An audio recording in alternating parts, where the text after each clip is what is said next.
Welcome to my podcast, Why Do Pets Matter? This is Debra Hamilton.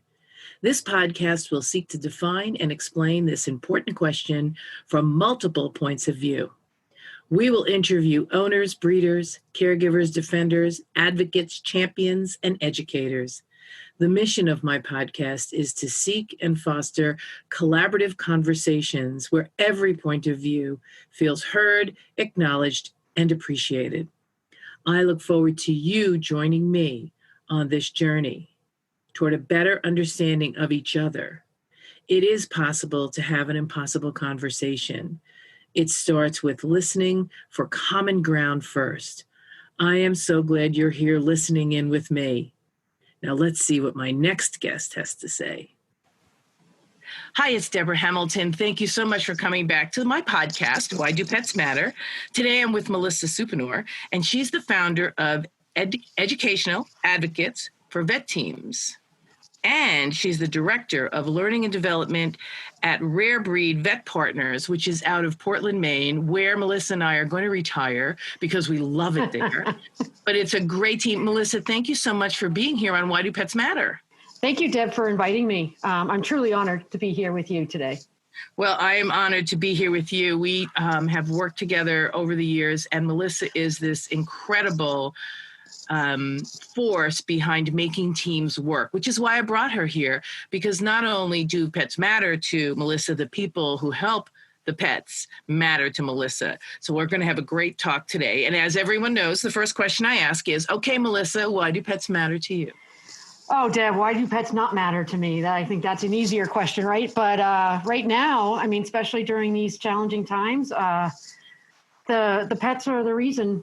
I think that I'm staying sane, being in the house with just the 4 cats.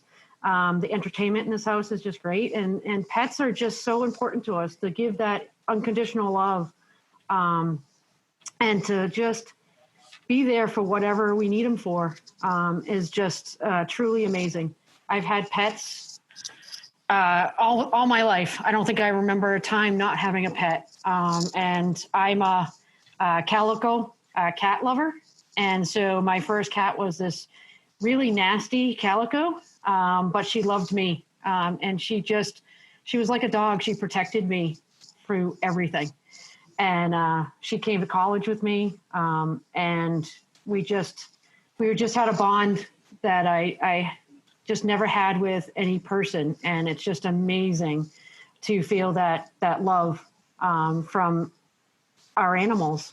And I've always had everything under the sun, from hamsters, gerbils, fish, and everything else, and they were part of the family. There was never a time when they were not in the house, eating with us. Just being with us on the couch, watching TV and everything else. So they are just a special animal to have, every animal. And that's why I went into the field, because the animals so matter. And we want to make sure not only that we take care of our own animals, but we take care of others' animals, because we want them to have the longest life possible with our clients and our family and friends. Wow. It's really interesting that you said that, because going back a little bit into your story, first of all, I always ask what the calico cat's name is. The first one or all of them? So the first one's name was actually Flash, because she had calico on her head and her tail, and the rest of her body was white, and she didn't know how to walk anywhere. So all you would see was a flash of white. So her first name was actually George, until we found out that she was a female, and then she was changed to Flash. Perfect. Yep. And she went to school with you. So that's, these transition cats and dogs. And I have to say that most of the people, we're a heavy dog podcast, because I don't have a lot of experience with cats, although I'm getting experience with cats with my grandkitty, Jane. So I'm totally into learning more about cats, but calicos tend to have a different personality. Yeah. So my first job, so I actually got her when I was in middle school, and she actually passed away when she was 23. So I've had her pretty much my whole childhood up to my start of my adult life. She was euthanized, I think, right after probably, I think 93, 94-ish time. I think it was around there. And the thing about her that really taught me, I mean, she taught me a lot, but just to have the thought about calicos and how much of a bad rap they had. And my old boss used to say that they are the redheads of the cat world, or vice versa. He would say, you know, because I have red hair, he would say. I was going to say, for the people who are listening to this, you know, Melissa has the most beautiful red hair, and I was not going to let that pass. Right, exactly. So it was always that we had the same personality, and I didn't know how to take that because I always saw the calicos actually as the sweetest cats, the most independent cats, but the sweetest cats with the people that they loved. Like they were very dedicated to their owners. So I actually took it more as a positive that I don't mind being called a calico, or my calicos being called redheads. So yeah. I saw it more as fun because I do see them maybe a little bit more in a different light than, you know, I was taught because they were kind of at the challenge cat. You know, they were a little feisty, and I have been bitten by many calicos, but you know what? I've been bitten by all colors. So I think that's the one thing about cats is I don't think you have to look at them as an individual. Every patient we have has to be, you know, independent in their self and not just because they're a certain breed. Right. And that's really important because, you know, there's a lot of breeds that are scary, that people think that are not good breeds to have. And, you know, that's not true when they come out of the womb, right, usually. Right. And the thing is that I look at it as, you know, the ones that are supposed to be the best animals in the world, and, you know, people pick them as the best. I've been bitten by them, or people I've known that have been bitten by them. So I think everything's an individual, and we have to look at it that way. Yeah, before we move on to that, I just want to say for the audience, not only does Melissa have red hair and she loves calicos, who are the redheads, but I have Irish setters. So that might underlie why the two of us get along so well, because I always say my Irish setters are the Jerry Maguires of the dog world. You know, show me the money. Yeah. Irish setters do not do anything for you unless there's something in it for them. Yeah. That is their mantra. And I don't know, maybe that's what attracts me to them. And it's probably what attracts you to the calicos. You know, right. What's in it for me? Show me what's in it for me. Exactly. And I'll be dedicated to you for the rest of your life, but I'm not going to just do it. You have to make something worthwhile. Right. And I mean, I've had in my whole life, I've had probably the most amazing cats. And even now, the ones I have twins. I call them twins. They're litter mates. The first time in my life that I've had litter mates. And they're both so opposite, you know, and I always joke because they have my personality, my calmness on one side, and then my craziness on the other side. So I do really think that cats are really take on their personality of their owners a lot. Especially if you get them when they're young. Absolutely. Exactly. And I had these guys at 6 weeks. So, oh my God. So yeah. Yeah. And they're just, I mean, they're wonderful cats. But it is definitely when I have to have calm time, I have it with Snickers. And when I want to have crazy time, I have it with Crackle. So, you know, and that's how I look at it is. And if these were kids, I can just see them being the same way. So I know you've transitioned a few times in your career because you have had such a rich and full career, not only being part of people's lives and caring for their animals, but being part of other veterinary workers, veterinarians, taking care of other people's animals and also taking care of the staff. Because as Nadine Hamilton says in a prior podcast, love your pet, love your vet. And you are the epitome of, let me see how we can love our vets, love our vet staff, and also love our clients. Right. The big thing is that I'm a very big client-oriented person. When I was in specialty, I had my own clientele. I did a lot of tech appointments after they saw the vet, and then all the follow-up was basically in my lap unless there was a problem. So I became a huge advocate for clients and client education, but who's giving that education is our teams. They're not, the veterinarians are doing it too, but if they have a team that is utilized correctly and educated correctly, they can actually educate the clients just the same way as a veterinarian. And I look at it as if your team is doing what they should be doing and they're utilized, no matter if it's a technician, if it's a receptionist, whatever it is, that they can actually really bond that client to that practice really well. And, we're not taking anything away from any position within the hospital, but if everybody works as a team engagement's up, which makes your client engagement up. And that's really important. And then your patient care is at the highest that it can be, because we're all in it for one reason, and it's to take care of that pet, to keep that pet healthy so they have the longest, happiest life they can have. And I think that's really important. Throughout my career, I've never forgotten about the pet as the prime thing within the practice itself, because if we don't have pets or clients, then we don't have a practice. And you can make your team as happy as can be, but without those pets, there's really nothing there. And we just want to make sure that we keep them happy. One of the practices I worked at as the one thing about it is the team was very engaged with the clients. And there was a lot of, when I first got there was a lot of negativity. So my job was basically to help bring positivity back into the practice and really get the team to be more engaged. And I think I learned more from that team than they learned from me. I started there in late October, early November timeframe. So my first thing was to have Grinch pictures taken for the clients and their pets. And I was the Grinch. So it was one of those things that was so fun.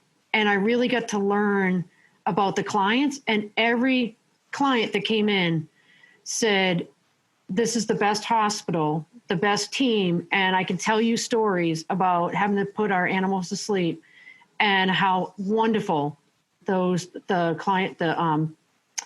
team was. And that's what they actually prided themselves on, is that last memory that client had with that pet was the best it could be under the circumstances. And that's a learning thing that you just don't get. You're absolutely right. And I loved when you said, I learned more from this experience than I think I taught. And it's probably not true. I'm sure the people you were working with would say, oh my God, Melissa was wonderful and she taught us so much. But as a leader, as someone who comes into a practice and tries to help them be their best selves, learning what's going on without judgment, without criticism, really creates the opportunity for you as the director to find a way to have everybody be their best selves and work together in the best way and feel, as I always say, heard, respected, and understood, which might be a little bit of a cliche for that mediator in me. But really, that is so key to making a team work. Right. I think the one thing that people don't realize is, well, for one, education is probably the highest in importance for us in the field, plus our clients, because if we're educating every day, and I laugh when people say, I don't like training, I don't like education. Well, you're doing it every day because you're teaching your clients how to really take care of their pets. But I think that, especially on the educational side, is it's not just growing them on their skills and knowledge base. It's building up their personal and their professional development. So their personal growth is so important in our field right now. And I think just being able to give them the tools to be able to take care of themselves and really be that team, because the team dynamics is huge. But if you're not happy yourself or positive yourself, then that team is just going to continue to be a negative entity in that hospital. And to be able to build everyone else up as an individual, it will help the team become a better, closer team. And that's so big, because a lot of people think about, okay, I'm going to go in and do education. It's just going to be the knowledge and the skills. Well, great. I think your team's probably going to have the skills that they need. They just don't have somebody giving them the right to say, all right, go and do it. Or if you haven't done it, let's go through the basics and learn how to redo the stuff. And then I look at it also is, what are the teams that are in there? What do they want to do? You know, it's not me saying, hey, you need to learn how to do catheters. Well, what do you want to do with your career? Where do you want to go? Where do you want to go? What do you want to do? And whenever I do any career development with anyone it's not about what I think you can do. Let's talk about what you want. And then once you tell me, let's figure out how to get you there. Yeah. If it's me, if it's not me, if it's, going through different classes, whatever it is people have what they want. And I did a lot of my own self-education, on my own, but I had a lot of great mentors. And still to this day, I have mentors that I go to a ton for things, just to have like, okay, this is what's happening. This is what I want to do. What do you think? And I've had mentors that go, you're so out of the box, we don't know where to get you. Or they're like, you know what? I think you do it and let's see how you go. Do it and see what happens. And I think that's really big for me is when I do have my own people that I have as mentees, I look at them and say, you know what? I can't tell you what to do. I don't know what's inside of you, but if you say, I want to try this, go and do it. The worst thing that can happen is you hit a kind of a little lump, a little curve in the road. And then you say, okay, I have to kind of readjust and do it a different way. But if that's your ultimate goal, go after it. And, don't let somebody stop you. And I think that's the big thing. It's so important that you use the word mentor, because I think in a veterinary practice, if the team approaches it from top to bottom as mentorship, because at the bottom, you can learn so much from the people on the floor dealing with things as much as you can learn from the people on top. So the fact that you listened and asked people, what is it you truly want to do? Because I want to hear what you truly want to do so that we can see if we can facilitate you being magnificent in what you truly want to do, and whether that magnificence, and not in a cruel or criticizing way, but does that magnificence work with what we need? Right. And if it doesn't, what can we do to help you work it into our practice? Or what can we do to help you get to where you want to be and be happy? Right. My big thing is, so in my positions is one of my things that I really love to do is go into, it's going to sound weird, go into, negative or toxic environments and turn around the environments. I think that that's so important and we can do it. It's easy to do. I shouldn't say it's easy. It's not easy to do, but it's easy when you're a positive person, and it's easy when you look at the team, because if you look at the team as an individual entity, you can really grow people. And I've had so many people that I feel that I'm part of their growth and their where they go in their career, even though it's been kind of an interesting avenue itself where, I expected them to be, in veterinary medicine for all their lives. And it really wasn't that some of them wanted to be there. They wanted to be in animals, but they didn't want to necessarily be in the veterinary side. And I had, a couple of people that have gone out and been, environmental police. So they're dealing with the wildlife and they love what they're doing. And it's like, if that's what your thing was, and it's a stepping stone. Sometimes certain areas are stepping stones and they learn the aspects they need to learn for what their ultimate goals were. And I think that's huge for someone, because I think if somebody tried to stop me in my career, I don't know if I would still be in the profession. And I think that's what I really look at is like, I don't want to tell anybody to get out of the profession in any way, but I think if your ultimate goal is to be doing something else, go do it. You can always come back if you think that you ran out of, that you just don't want to do it anymore or whatever. The world's open for us. We just need to be able to look at what we want and go and do it. I love that thought, because I think that following your passion and being able to find what you want to do means you don't work a day in your life, which we both know that sometimes when you've worked for companies, you did work every day. And now with Rare Breed, it's like you don't work every day, though you're working really hard, because the culture and the concepts that you've brought along with you over the years that you've learned really enable you to build the teams that support the clients and their pets and the entire practice, Yep. because everybody is in it, rowing the boat in the same direction. I think when Right.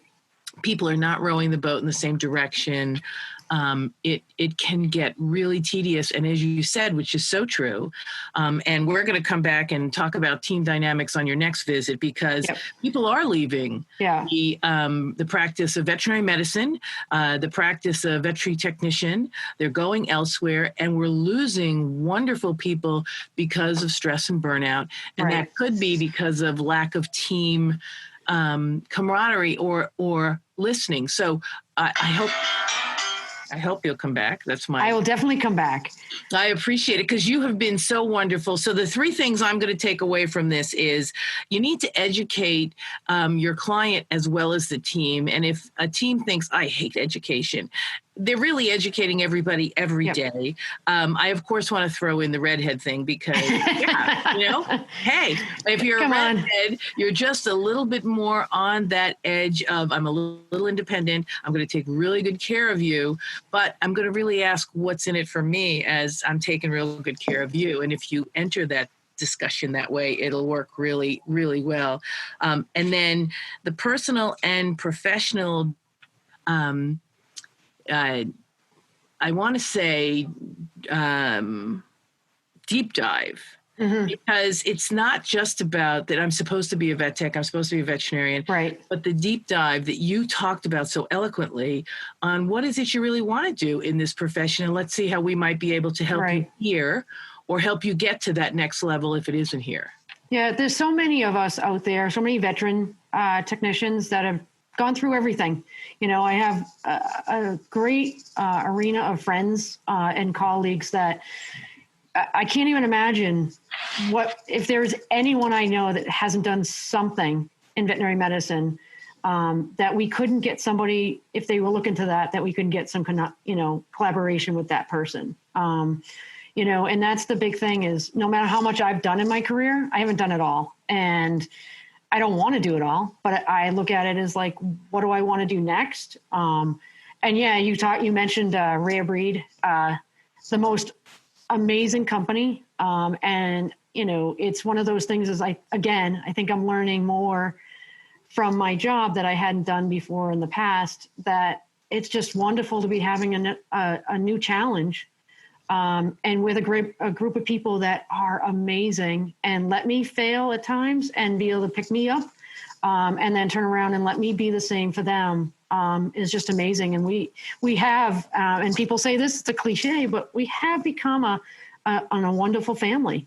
Our partner hospitals, along with all the leadership, we're just really a huge family. And, we can call on each other no matter if it's the top of the chain or the down the way to the hospital staff doesn't matter. No, everybody's equal. Everybody is rowing the boat in the same direction, which is really important. So, Melissa, how do people get in touch with you if they have questions that they want to ask you? Well, it depends on the question, I guess. But if it's anyway, I have, if you go on to Educational Advocates, we have a Facebook page and a website. There is an actual contact sheet through there. Perfect. Rare Breed also has their own contact. And you can also, if you're looking more on that side, they actually have their contact on their website too. And they have a Facebook page. They have a Facebook page, and I actually run their Facebook page and their LinkedIn page. So if you want to get in touch with me, you can definitely go on any of them. And I'm right there. We answer pretty quick. But it's either myself or especially the CEO is actually the other person on the Facebook page. So one of the two of us gets that stuff pretty quick. So, if you need to get in touch with me, I'm anywhere. And again, Deb, you have my information too. So, I will definitely pass along anyone who writes a question to me at Why Do Pets Matter, the podcast. And Melissa, thank you so much. Melissa Supernor. I'm telling you, if you have any questions, go on the Facebook pages for Educational Advocates and for Rare Breed, because you will get an answer. She is phenomenal. And I'm so grateful you've been here, Melissa. I am going to have you back really soon because that team dynamic thing, we have to go into that because that is a make or break for a vet practice. Absolutely. for any practice, and really Exactly. even family dynamics, we'll try to slip that in, because both of us are from Irish Catholic families, which Exactly. we go into that. So thank you so much for coming. Thank you, Deb. I'm so grateful you were here. And this is Debra Hamilton. Why Do Pets Matter? Hope to see you on the next podcast. You've been listening to the podcast, Why Do Pets Matter? This is Debra Hamilton. Do you have a great idea or guest or topic that you'd like me to cover? Write me at hamiltonlawandmediation.com or email me at whydopetsmatterpodcast@gmail.com. Until next week, our pets do matter. Thank you for being here with me.